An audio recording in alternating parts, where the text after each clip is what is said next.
I'm Doc Palmer. I'm the author of McGraw-Hill's Maintenance Planning and Scheduling Handbook. It's the year 2018, and I live in the United States of America in the state of Georgia.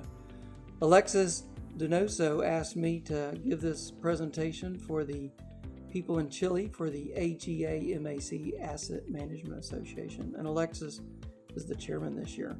Thank you very much for asking me to give you a few words on maintenance planning and scheduling. There's three factors that make maintenance planning and scheduling work. The first is that we cannot plan perfect job plans. Most of the frustration industry is maintenance planners being expected to provide perfect job plans. In fact, what we do want is a maintenance planner to give a head start on a maintenance job.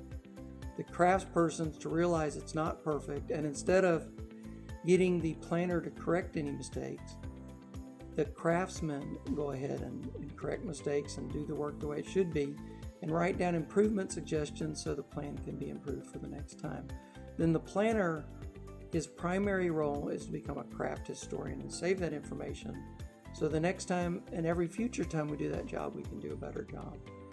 On scheduling, most people either create a complicated schedule trying to lay out 5 days in advance, every hour of every day for every assignment, and that can't be done because there's too much churn in maintenance, or because of that churn in maintenance they end up with the supervisors just reacting to operations and otherwise keeping everybody busy. But the best scheduling practice for productivity is to start every crew off with a batch of work for the week. So what the scheduler does is on Friday or the end of the week, he goes through the backlog and comes up with a batch of work that matches the full capacity of the crew for the next week. We want every crew to start off with a fully loaded schedule, and that focus will get the supervisors away from just reacting to operations. Now, the key to making the schedule work is that it is okay to break the schedule. We're looking for fully loaded schedules and probably about between 40 and 90% schedule compliance. 70% schedule compliance for a modern maintenance force from a fully loaded schedule would actually be pretty good performance. It's that focus and knowing that we can break the schedule that drives increased productivity. Giving a crew less work to start the week with and having high schedule compliance gives high schedule compliance but does not drive an improvement in productivity. The final point on planning and scheduling to make this system work is that we can plan some of the reactive work.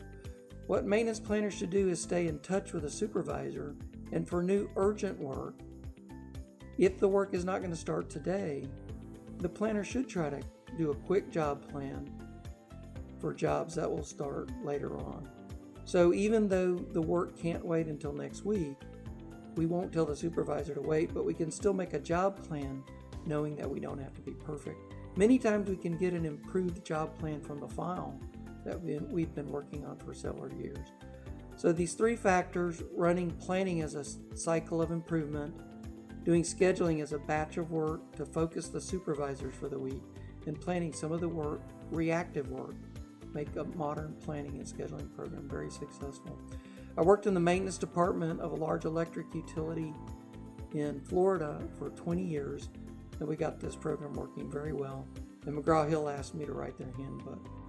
I now do training, and more information can be found on planning and scheduling on my website. It's palmerplanning.com. Thank you very much for listening to me today.